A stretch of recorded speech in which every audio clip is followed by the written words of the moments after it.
The baby's cry cut through the morning silence like a knife through cloth. Nathan Cross heard it before he saw anything.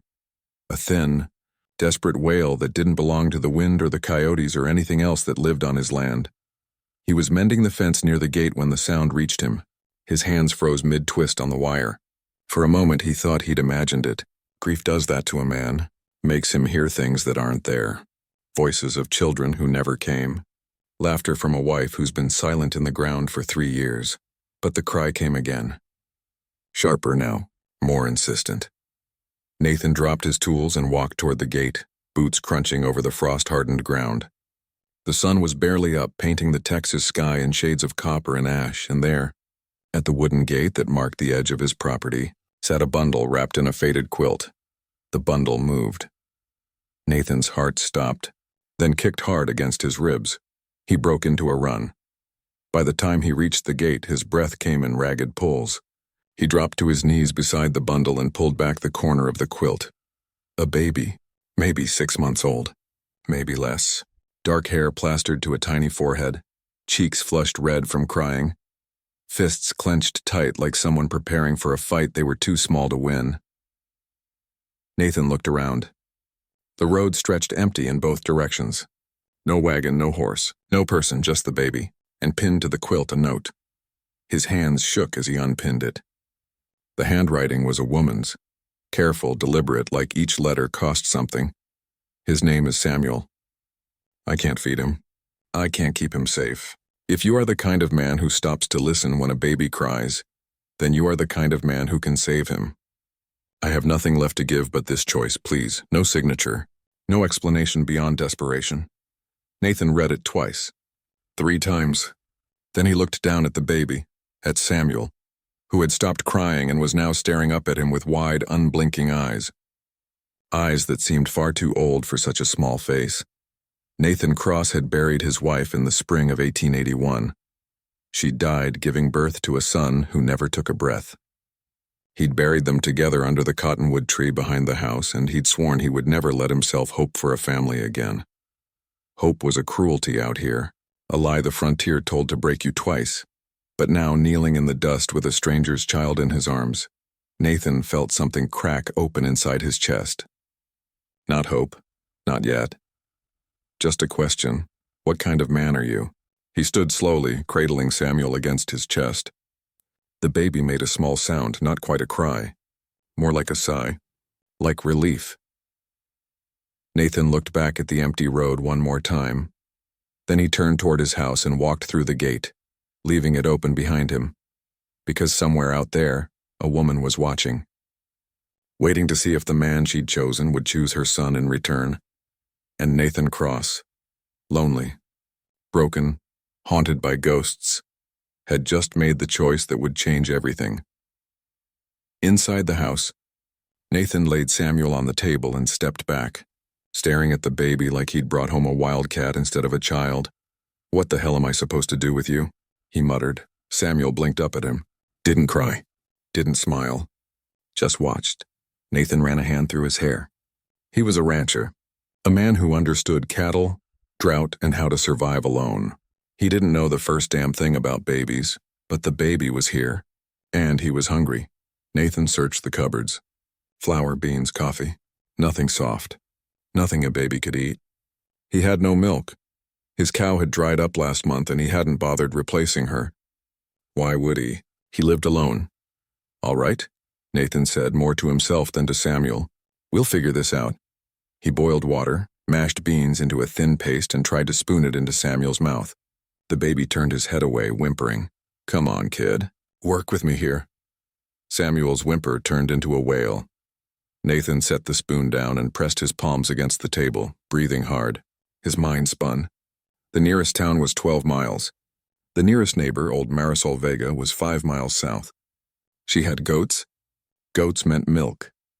He wrapped Samuel back in the quilt, ignoring the fresh wave of crying, and carried him outside. He saddled his horse one-handed, the baby tucked against his chest, and rode south. The sun climbed higher. Samuel cried the entire way. By the time Nathan reached Marisol's property, his shirt was soaked with sweat and his ears were ringing. He dismounted and knocked hard on her door. Marisol opened it. took one look at Nathan holding a screaming baby, and raised an eyebrow. "Didn't know you had family visiting," she said in her slow, accented English. "I don't." She studied him for a long moment. Then she stepped aside. "Come in." Inside, Marisol's kitchen smelled like cinnamon and wood smoke. She took Samuel from Nathan's arms without asking and sat down in her rocking chair, humming low under her breath. The baby quieted almost instantly. Nathan stared. "How did you—" "Babies know when someone knows what they're doing," Marisol said simply. She looked down at Samuel. "Where did you find him?" "At my gate. This morning." "And his mother?" "Gone." Marisol rocked gently, her eyes never leaving the baby's face. "You plan to keep him?" Nathan hesitated. "I don't know. That is not an answer a baby can wait for. I can't raise a child, Marisol. I don't even know how to feed him." She looked up at him then, her dark eyes sharp. "You rode 5 miles with a screaming baby because you wanted to learn. That is how you start." Nathan opened his mouth. Closed it. Marisol stood and handed Samuel back to him. "Wait here." She disappeared into the back of the house and returned with a cloth bundle. Inside, a glass bottle, a tin of goat's milk powder, and a small sack of oats. "Mix the powder with warm water," she said. "Not too hot. Test it on your wrist first. Feed him slow. Burp him after. And keep him warm." Nathan took the bundle like it was made of gold. "I can't pay you. I didn't ask you to." He looked at her, throat tight. "Why are you helping me?" Marisol smiled faintly. "Because that baby didn't choose to be left. And you didn't choose to be alone. Maybe God is tired of watching both." Nathan rode back home with Samuel sleeping against his chest and Marisol's words echoing in his head. Maybe God is tired of watching both.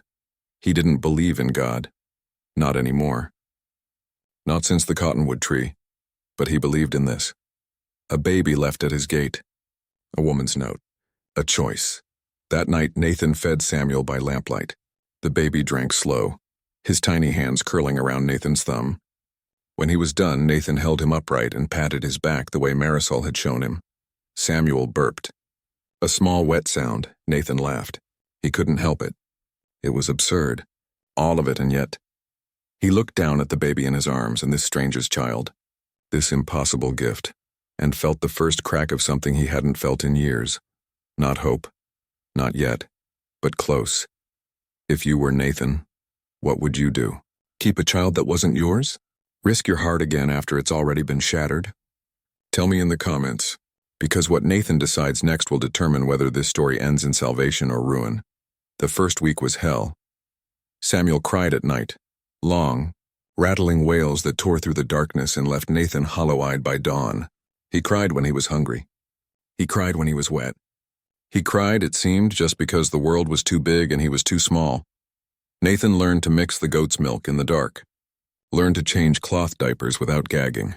Learned to rock the baby in his arms while pacing the creaking floorboards, humming songs he didn't know the words to.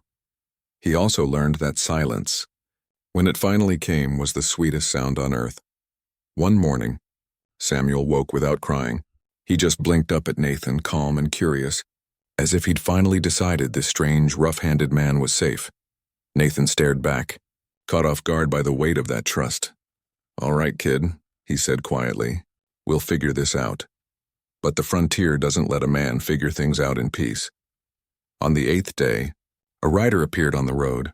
Nathan was outside, chopping wood while Samuel slept in a crate lined with blankets on the porch. He heard the hoofbeats before he saw the horse, a steady, deliberate rhythm that made his shoulders tighten. The rider was a woman. She rode like someone who'd been in the saddle too long, her posture bent, her face shadowed by a wide-brimmed hat. When she reached the gate, she dismounted slowly, favoring her left leg. Nathan set down the axe and walked toward her, wiping his hands on his trousers. She pulled off her hat. Her face was young, maybe 25, but worn in a way that had nothing to do with age. Dark circles under her eyes, lips cracked from the sun, hair tied back in a loose, unraveling braid, and her eyes. God, her eyes. They were the eyes of someone who'd already lost everything and was bracing to lose more. "Are you Nathan Cross?" she asked. Her voice was hoarse, like she'd been crying or screaming or both. "I am," she swallowed. "Is he alive?" Nathan's jaw tightened. He didn't need to ask who she meant. "He's alive." The woman's knees buckled. She caught herself on the gate, breathing hard, and for a moment Nathan thought she might collapse entirely. "Thank God," she whispered. Thank God Nathan didn't move. Didn't speak. Just waited. After a long moment, she straightened and looked at him. "My name is Clara Dunn. I left my son here 8 days ago." "I know. I need to see him." Nathan's hands curled into fists. "Why?" "Because he's my son. You left him. I had no choice." Her voice cracked. "I had no choice." Nathan stared at her. Every instinct told him to send her away, to protect Samuel from whatever desperation had driven this woman to abandon him in the first place. But he saw the way her hands shook, the way her breath hitched, the way she looked at the house like it held the only thing in the world that mattered. "Wait here," he said. He walked back to the porch and picked up Samuel, who stirred but didn't wake. Nathan held him close for a moment, feeling the warm weight of him, the soft rise and fall of his breathing. Then he carried him to the gate. Clara's face crumpled the moment she saw him. Tears spilled down her cheeks, fast and silent, and she reached out with trembling hands. Nathan didn't hand him over. "Not yet. Why did you leave him?" Clara wiped her face with the back of her hand. "Because I couldn't feed him. Because the man I thought would help me took everything I had and left me with nothing. Because I was 2 days from starving and I knew if I kept him with me he'd die." Her voice broke. "So I brought him here, to you. Because I heard about you in town. They said you were a decent man. A hard man, but decent. And I thought maybe you'd give him what I couldn't." Nathan's throat tightened. "You could have asked. Would you have said yes if I had?" He didn't answer, because he didn't know. Clara looked at Samuel, her expression raw. "I didn't leave him because I didn't love him. I left him because I did." The words hung in the air between them, heavy and true. Nathan looked down at Samuel, then back at Clara. "He's been fed," Nathan said quietly. "He's warm. He's safe." "Thank you." Clara's voice was barely a whisper. Can I hold him?" Nathan hesitated. Then slowly, he placed Samuel in her arms. Clara cradled him like he was made of glass, her tears falling onto his blanket.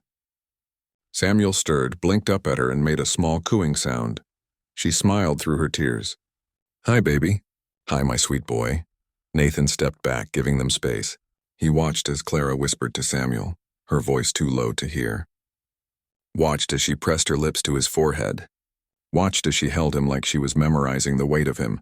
And Nathan realized, with a cold, sinking certainty, that this wasn't over. Clara looked up at him, her face streaked with tears. "I came to take him back."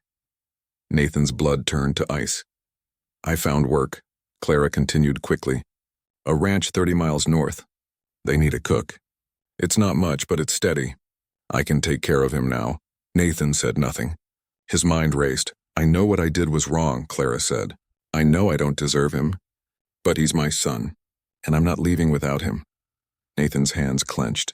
Every part of him wanted to argue, to fight, to tell her that she'd given up her right to Samuel the moment she'd left him at the gate, but he looked at her face when at the desperation and determination and love burning there, and he knew the truth. She hadn't abandoned Samuel. She'd saved him, and now she was here to finish what she'd started. Nathan swallowed hard. "You have a place to stay? Food? Medicine?" Clara nodded. "The ranch provides it. And if you lose the job?" "I won't, but if you do." Clara's jaw tightened. "Then I'll find another. I'll do whatever it takes." Nathan looked at Samuel, sleeping peacefully in his mother's arms. The baby he'd fed, rocked, cared for. The baby who wasn't his. "All right," Nathan said finally, his voice rough. "You can take him." Clara's eyes widened. "You mean it?" "On one condition," she stiffened. "What?" Nathan met her gaze. "If things go wrong, if you can't make it work, you bring him back here, not to some stranger, here." Clara stared at him. Then slowly she nodded. "I promise." Nathan turned away before she could see his face. "There's milk powder in the house. And bottles. I'll pack them for you." "Thank you," Clara whispered. Nathan didn't respond. He walked back into the house, moving like a man underwater. He gathered the supplies and the milk powder, the bottles, a spare blanket. His hands shook as he packed them into a saddlebag. When he returned outside, Clara was still holding Samuel, whispering to him. Nathan handed her the bag. The powder mixes with warm water. Not too hot. Test it first. I know. And burp him after he eats. I know. Nathan nodded. He had nothing left to say. Clara shifted Samuel in her arms and looked at Nathan. I don't know how to thank you. You don't need to. You saved his life. Nathan's throat tightened. You saved it first? Clara smiled sadly. Then she turned and walked toward her horse. Nathan watched as she mounted, awkward with Samuel in her arms. Watched as she settled him against her chest and took the reins. She looked back one last time. If I ever need help, you know where I am? Clara nodded. Then she kicked her horse into a slow walk and rode away. Nathan stood at the gate watching until they disappeared over the ridge. The sun was setting, painting the sky in shades of gold and crimson. The house behind him was silent. Samuel was gone, and Nathan Cross, who had spent 3 years learning how to live alone, suddenly had no idea how to do it anymore. The days after Clara left were the longest of Nathan's life. He tried to fall back into his old routines, mending fences, feeding the horses, chopping wood. But everywhere he looked, he saw Samuel, the crate on the porch where the baby had slept, the bottles drying by the sink, the faint smell of goat's milk that still clung to the kitchen. At night, Nathan woke to phantom cries. He'd sit up, heart pounding, reaching for a baby who wasn't there. The silence was unbearable. On the third day, Marisol rode up to the house. She took one look at Nathan's face and shook her head. You look like hell. Thanks. She dismounted and walked past him into the house, uninvited. Nathan followed, too tired to argue. Marisol looked around. Where is the baby? Gone. Gone where? With his mother. Marisol turned to him, eyes sharp. She came back? Yes. And you let her take him? Nathan's jaw tightened. He was hers. Marisol stared at him for a long moment. Then she sighed and sat down at the table. Sit. Nathan sat. You're an idiot, Marisol said. I know.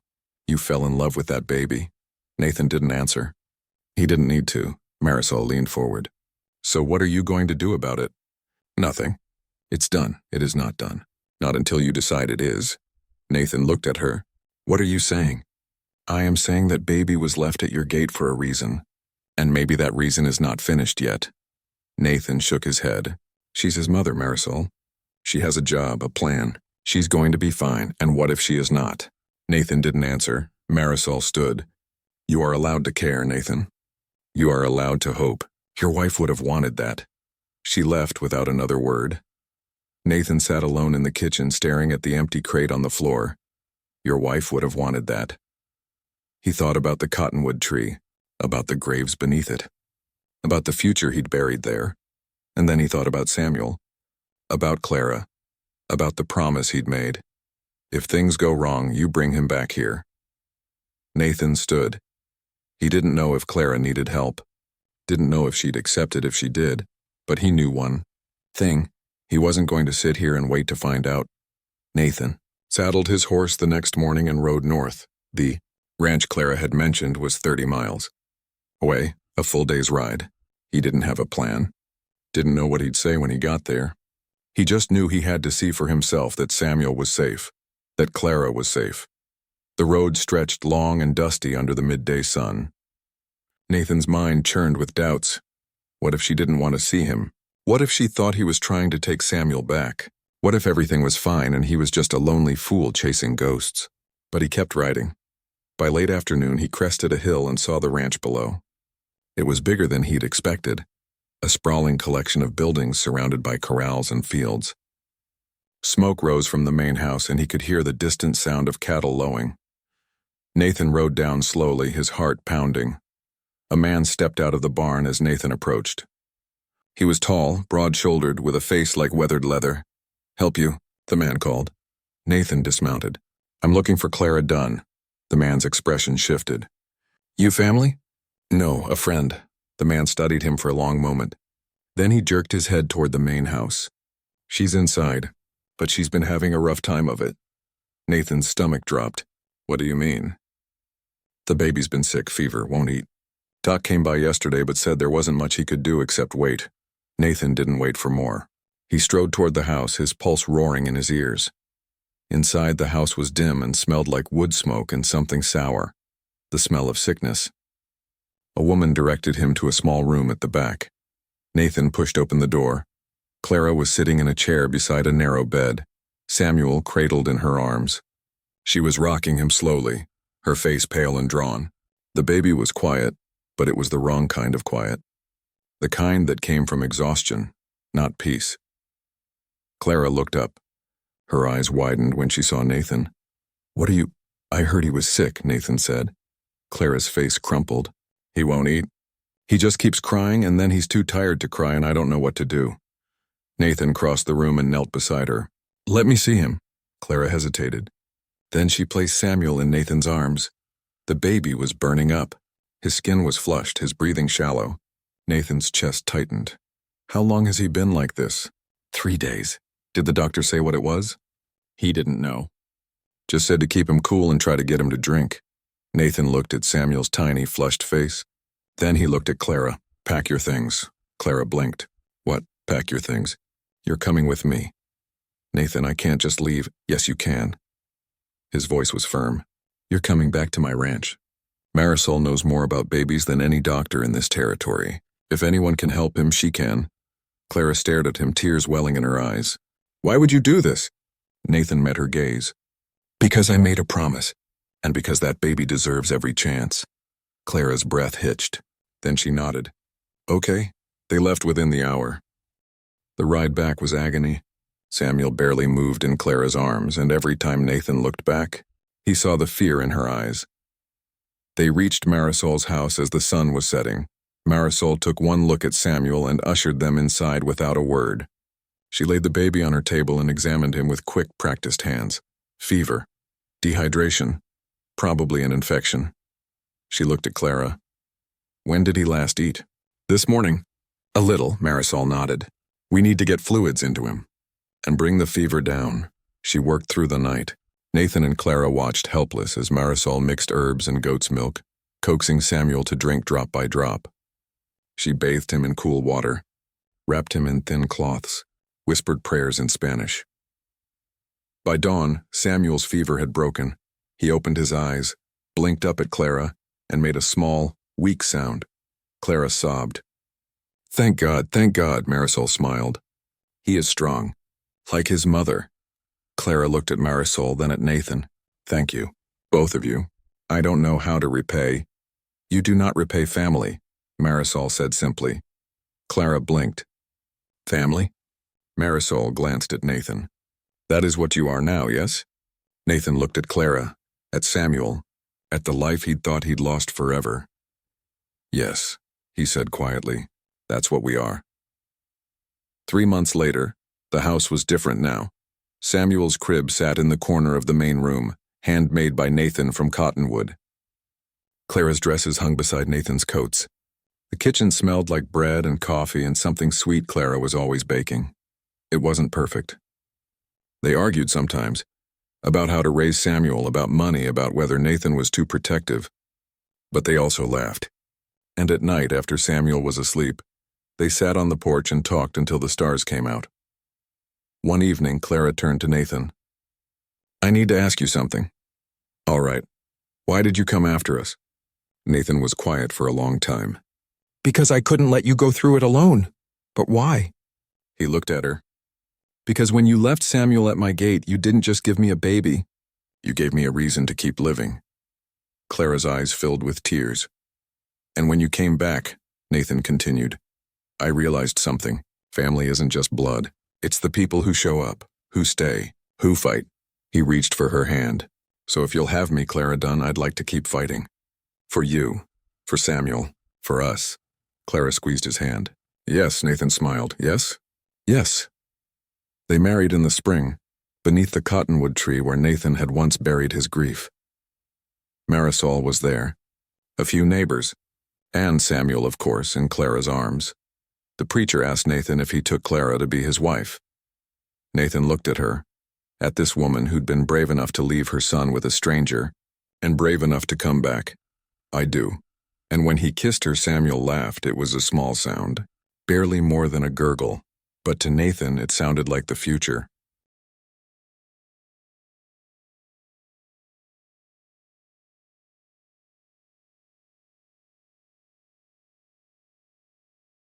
Years later, when Samuel was old enough to ask, Clara told him the story. She told him about the desperate choice she'd made, about the gate where she'd left him, about the man who'd taken him in without question. "Why did you leave me?" Samuel asked. "Because I loved you," Clara said. "And sometimes love means letting go." "But you came back, yes, and why?" Clara smiled. "Because sometimes love also means holding on." Samuel looked at Nathan, who was repairing a fence nearby. "And he kept me. He kept both of us." Samuel thought about that. Then he ran to Nathan and wrapped his arms around his legs. Nathan laughed and ruffled his hair. "What's this for?" "Just because," Nathan picked him up. "Well, all right then." Clara watched them from the porch, her hand resting on her swollen belly. Another baby was coming. A sister for Samuel. The house was loud now, full of life and noise and love. And beneath the cottonwood tree where grief had once been buried, wildflowers grew, because some endings are really beginnings, and some choices, made in desperation, become the foundation of everything that matters.